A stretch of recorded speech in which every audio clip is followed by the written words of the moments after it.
Now let's talk about microscopes. In particular, multi-photon microscopes, which have been a workhorse in the field of neuroscience and especially calcium imaging. Thorlabs has developed a series of multi-photon microscopes whose sizes and features span from mini to meso. Our largest field of view microscope, being the mesoscope, is capable of a 5 mm field of view with high NA and resolution. The Bergamo, our traditional platform, can be customized with multiple configurations, making it our most flexible platform. A more recent release is the Prelude, a fully functional 2P microscope with a minimal footprint. Finally, our smallest, yet powerful and the focus of this webinar, the Mini2P, which is our head-mounted mini microscope optimized for true behavioral experiments. Products like the Mesoscope, Prelude, and Mini2P have one main thing in common, and that is that they are customer-inspired. Thorlabs as a company has thrived on customer feedback and requests for products to help researchers reach their goals. There are over 30,000 products in the Thorlabs catalog, and nearly 20% of them were customer inspired, meaning someone requested that we make the product or changes to an existing product to make it useful for them. Complex and advanced imaging systems are no different, and the Mini2P is a great example of how these partnerships really align with our mission statement of transforming the world by identifying, enabling, and accelerating key photonic technologies. Innovation in functional animal imaging using two-photon microscopy has largely been focused on imaging speed and field of view. However, developments in scanners and fiber laser delivery have made miniaturization of devices more accessible, and in the seminal Cell paper by Weijian Zhang and colleagues, they achieved something truly remarkable by demonstrating a lightweight, fast, high-resolution miniscope designed for in vivo two-photon imaging of freely behaving specimens. The ability to view specific patterns of neural activity while concurrently monitoring a specimen's uninhibited behavior allows scientists to probe the very foundations of neuroscience. Thorlabs Mini2P is an extension of the work published by the Moser Lab and validated by the Zong Lab at the Norwegian University of Science and Technology, NTNU. Thorlabs' goal is to shorten the time from when a technology is initially published to when the wider research community has access to these advancements, avoiding the traditionally slow product lifecycle development. Utilizing our symbiotic relationship between our team's engineering prowess and insightful researchers, these collaborations have been productive in lowering the bar for engagement in advanced imaging techniques. In the rest of this webinar, we will present Thorlabs' miniature two-photon imaging system, Mini2P, that is based on the original design, including new improvements and accessories that help make this technology a true turnkey solution. So how does the Mini2P work? Let's first take a look at the optical path. Overall, the Mini2P has a compact optical path. First, ultrafast pulses are delivered by a hollow core photonic crystal fiber, which is collimated by a single achromat lens. Next, the beam travels through Polight's miniature tunable lens, Micro-T lens, that allows for Z scanning. The Micro-T lens is comprised of a series of 4 piezo-actuated lenses filled with a transparent polymer. As voltage is applied, the piezo bends a glass membrane to generate curvature and therefore variable Z focus. After the Micro-T lens, the beam reflects off an XY MEMS scanning device that allows for the raster scanning of the excitation laser.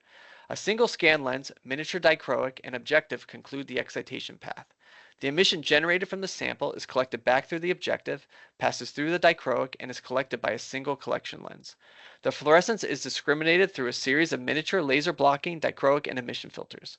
One of the main discerning differences between the original design and Thorlabs version is that we put dual silicon photomultiplier detectors directly on the microscope, as opposed to relaying the fluorescence through a fiber bundle to auxiliary PMT detectors.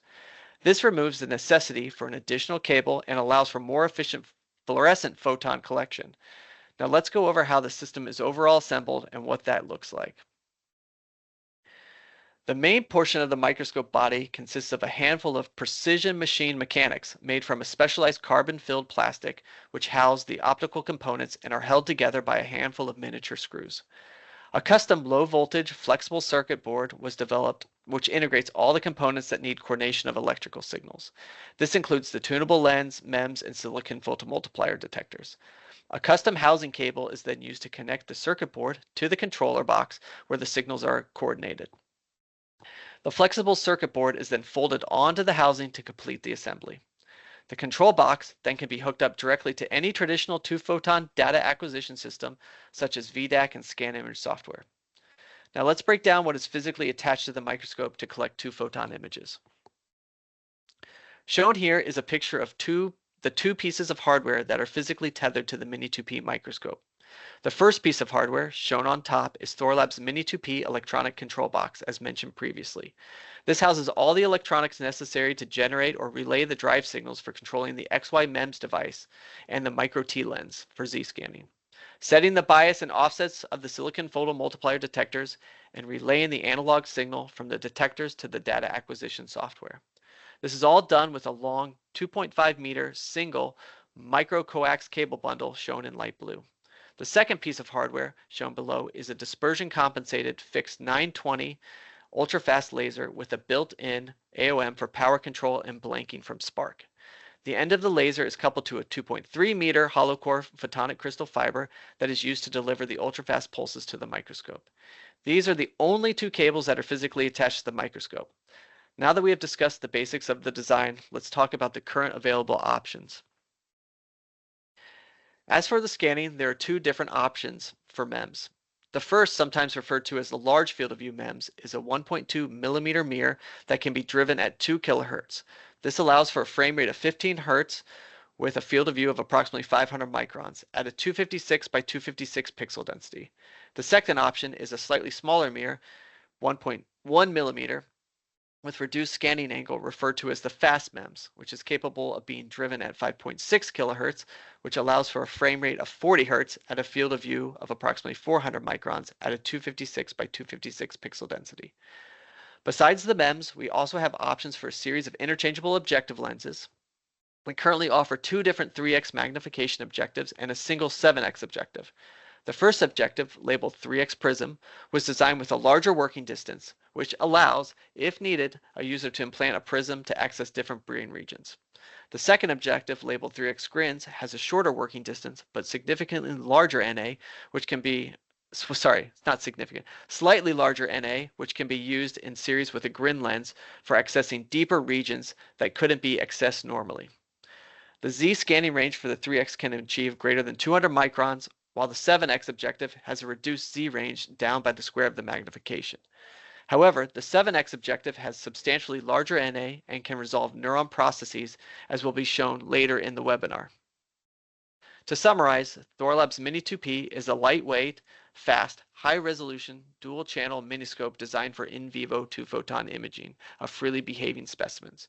It is shipped complete, fully assembled, calibrated with the necessary electronic control box and micro-coax cable. For data acquisition, we currently support ScanImage and VDAC hardware. I will now turn over the rest of the webinar to my colleague and application specialist, Adriana, to show raw data taken with Thorlabs Mini2P and external neuroscience research labs, overview of the workflow, and some available accessories that simplify using Thorlabs Mini2P in real-world applications. So as Brian mentioned, instead of using a fiber bundle to an external detection module with PMTs, we mounted two silicon photomultipliers on the device itself. The reason for removing PMTs in this configuration is because fibers typically result in fluorescence emission light loss, not to mention cost, durability, and the need for an additional tether. Using silicon photomultipliers, we were able to minimize the distance between fluorescence emission and detection, and due to the fact that they are not damaged by excessive light, they do not have a finite life like us PMTs. If silicon photomultipliers are new to you, please feel free to browse the extensive information available in our website regarding these detectors.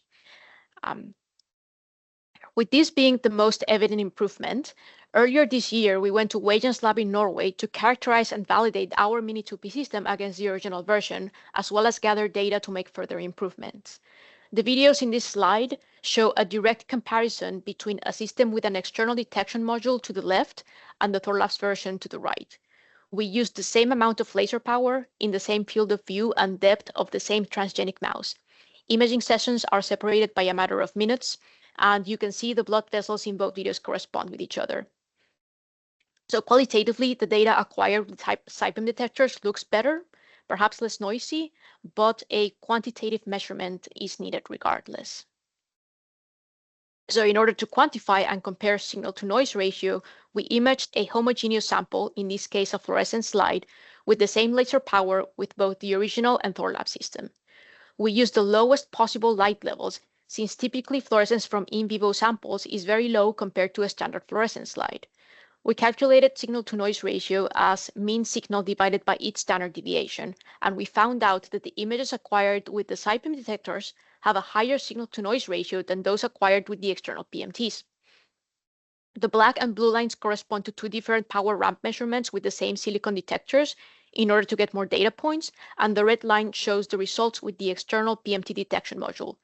Signal to noise of 1 means that the noise is equal to the signal, which is a result of minimal detectable signal for either device, and signal to noise of 3.3 is defined as a useful signal, which was achieved by the SiPM detectors at a lower excitation power, clearly showing that the SiPM outperforms the PMTs even at low fluorescence levels.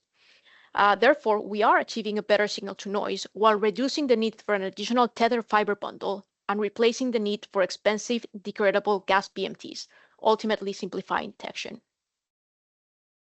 Also, during this visit, we acquired a video of a mouse in a freely moving environment. So all videos of neurons in this presentation are 5-frame running averages, but there is no motion correction or any additional image processing in any of the videos.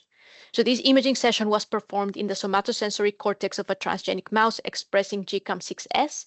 The field of view is 450 microns, and the acquisition was made at 7.5 frames per second with a 3x objective. The video displayed is sped up, but something to highlight is the stability of the video throughout all the session. We were already very happy with the results, but we wanted to improve upon them with the things that we learned during this visit. So we optimized the internal mechanics, the filters, and the electronics to create a next generation device. We recently brought this new system to the Imaging Structure and Function in the Nervous System course at the Cold Spring Harbor Laboratories in Long Island, New York, where students had the opportunity to see and use Thorlabs Mini2P as part of their projects. Here, I'm showing spontaneous fluorescence of a freely moving mouse expressing GCAM6S, where we simultaneously acquired a video of the mouse in its environment. We did this with an IR light strobe and a Thorlabs camera snapping a picture during the flyback of each two-photon frame. This way, we had a one-to-one frame relationship between imaging and behavior. I mentioned that all the videos are 5-frame running averages, but this plot at the bottom shows the raw intensity of the change of fluorescence in one of the central neurons as a function of time, highlighting the signal-to-noise ratio of the silicon photomultiplier detectors and the clear difference between background and neuronal fluorescence. As usual, the data can be seamlessly integrated into your imaging analysis workflow, like Deep Lab Cut and other neuroscience tools, such as in this video courtesy of Ghazal Tamasevi, where the change of head direction is plotted as a function of time, and later potentially analyze neuronal activity related to this change of head direction. So the two data sets in these last two slides were acquired during the Cold Spring Harbor imaging course and are both of the retrosplenial cortex imaged with the 3x objective at 15 frames per second. But finally, I wanted to point to the additional options for the Mini2P. While it is a head-mounted device, it is still capable of various settings such as a faster MEMS scanner, but also higher resolution with a 7x objective with a 0.7 numerical aperture. This data was acquired at William Seiger's lab in UCLA the day after installation with a large field of view system with a 7x objective. And the field of view of 500 microns is scaled down to 200 microns, but with the higher NA, neurons and processes are resolved very nicely. We are looking at the visual cortex of a mouse expressing GCAM8S, where the background fluorescence is higher. In the left panel, you can see a full video of an imaging session, and in the panel to the right, we have a different field of view showing the higher resolution of the 7x objective on neuron processes in a freely moving mouse. So, how do we attach the Mini2P to a mouse? An imaging experiment using Thorlabs Mini2P is greatly facilitated by using additional workflow tools. During surgery, the region of interest of the brain is cover slip to the head bar that is able to hold the mouse steady and awake in a stage with the mouse wheel. This stage contains two goniometers for tip and tilt movement. In parallel, an adapter attached to a micromanipulator holds Thorlabs Mini2P. These two items combined allow you to find and position your field of view with a high level of precision in a reproducible manner. Once this region is found, you can use dental cement to fix the base plate and the head part together. Thorlabs Mini2P can now be removed from its micromanipulator adapter, and the mouse can be transferred to a freely moving behavioral paradigm. So this is what a full Thorlabs Mini2P imaging setup looks like and contains everything you need to facilitate an imaging experiment. As you can see, there is a mobile card to place your laser and PC, and the tools I mentioned in the previous slide, and a behavioral imaging environment for your sample to freely move and for placement of your own behavioral paradigms. This environment contains an IR strobe and a Thorlabs camera for animal tracking, like we showed in the videos of the Cold Spring Harbor Lab imaging course. And this is all easily set up in less than a day, bringing the amount of DIY procedures to a minimum. So with this, I'd like to point to these resources for more information.